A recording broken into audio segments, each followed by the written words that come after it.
Hello bloomers, அஸ்ஸலாமு அலைக்கும். Super மாய்ஸ்டான chocolate cup cake எப்படி செய்யுதுன்னு பார்க்கலாமா? அதுக்கு ஒரு காஞ்ச பவுலில் ஒரு முட்டை உடச்சி ஊற்றி ஒரு பிஞ்சு சால்ட் போட்டு 1 டீஸ்பூன் வெனிலா எசன்ஸ் ஊற்றி பீட் வச்சு நல்லா ஃபோமிங் வர அளவுக்கு பீட் பண்ணிக்கோங்க. தென் 1 கப் சுகர் கொஞ்சம் கொஞ்சமாக 2-3 பேட்சஸாக ஆட் பண்ணி நல்லா பீட் பண்ணிக்கோங்க.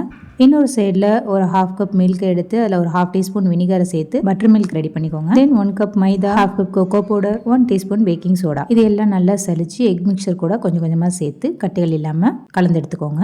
தென் இது கூட நம்ம ரெடி பண்ணி வச்சிருக்கிற பட்டர் மில்கையும் சேர்த்து 30 செகண்ட்ஸ் பீட் பண்ணி எடுத்துக்கோங்க. தென் ஃபைனலாக இது கூட 1/2 கப் ஆயில் சேர்த்து, அதாவது ரீஃபைண்ட் ஆயில் சேர்த்து கட் அண்ட் ஃபோல்ட் மெத்தடில் நல்லா மிக்ஸ் கொடுத்துக்கோங்க. தென் இது ஒரு பைப்பிங் பேக்கில் ஊற்றி கப் கேக் லைனில் ட்ரான்ஸ்ஃபர் பண்ணி 150 டிகிரி 10 மினிட்ஸ் ப்ரீ ஹீட் பண்ண அவனில் 20 மினிட்ஸ் பேக் பண்ணி எடுத்தோம்னா நம்மளோட எம்மியான chocolate moist cupcake ready. நீங்களும் இதை ட்ரை பண்ணி பார்த்து எப்படி வந்துச்சுன்னு கமெண்ட்ல சொல்லுங்க. உங்களுக்கும் cupcakes, tea cakes, brownie, birthday கேக்ஸ்லாம் வேணும்னா ஸ்க்ரீனில் தெரியுற நம்பருக்கு வாட்ஸ்அப் மறக்காம நம்ம சேனலை சப்ஸ்கிரைப் பண்ணி சப்போர்ட் பண்ணுங்க. தேங்க்ஸ் ஃபார் வாட்சிங்.